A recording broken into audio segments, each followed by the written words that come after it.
Hello guys, কেমন আছেন আপনারা সবাই?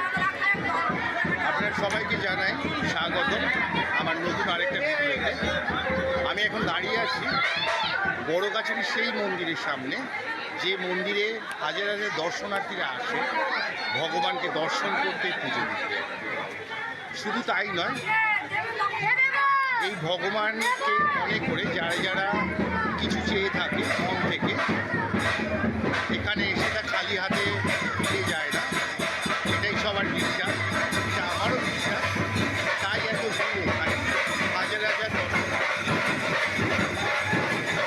আপনাদের নিয়ে যাই আরও কাছ থেকে দেখাতে মন্দিরটা। আমি জানি আপনারা অনেকে এই মন্দিরে এসছেন বা অনেকের আশা হয়নি। সবার উদ্দেশ্যেই একটা কথা বলতে চাই, এটা সেই মন্দির যে মন্দিরে বসে আছে দেবাদিদেব মহাদেব, যে সবার দেব। এখানে আপনারা দেখতে পাচ্ছেন অনেক দর্শনার্থীকে, যারা নিজের মনের বাসনা কামনা পূর্ণ হওয়ার জন্য এখানে পুজো দিতে এসছে, ভগবানকে কিছু চাওয়ার জন্য এসছে। অনেকেই বিভিন্ন উদ্দেশ্যে এসছে ভগবানের কাছে। আপনারা দেখতে পাচ্ছেন অলরেডি এখানে এতটাই ভিড়, যেখানে সামনের দিকে এগোনোটাও একটু সমস্যা হয়ে দাঁড়াচ্ছে।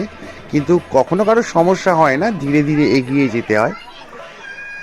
আপনারা একটু লক্ষ্য করে দেখুন, এখান থেকেই ভগবানের মন্দিরে উঠতে হয়, যেখানে আমিও ধীরে ধীরে হেঁটে হেঁটে যাচ্ছি, ভগবানের পায়ে প্রণাম করছি।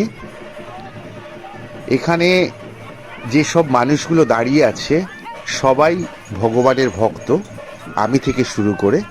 অলরেডি দেখতে পাচ্ছেন যে এখানে বাতাসা ছোঁড়া শুরু হয়ে গেছে, বাতাসা হরিণুট হচ্ছে। আমি বাতাসা ঘুরোচ্ছি, চাইছি বাতাসা আমার দিকে যাতে ছুঁড়ে দেয়া হোক। বাতাসা ছুঁড়ছে, সবাই ঘুরোচ্ছে। এখানে একটা বাতাসা আমার মাথায় লাগলো, অসুবিধা নেই, এটা তো ভগবানের প্রসাদ।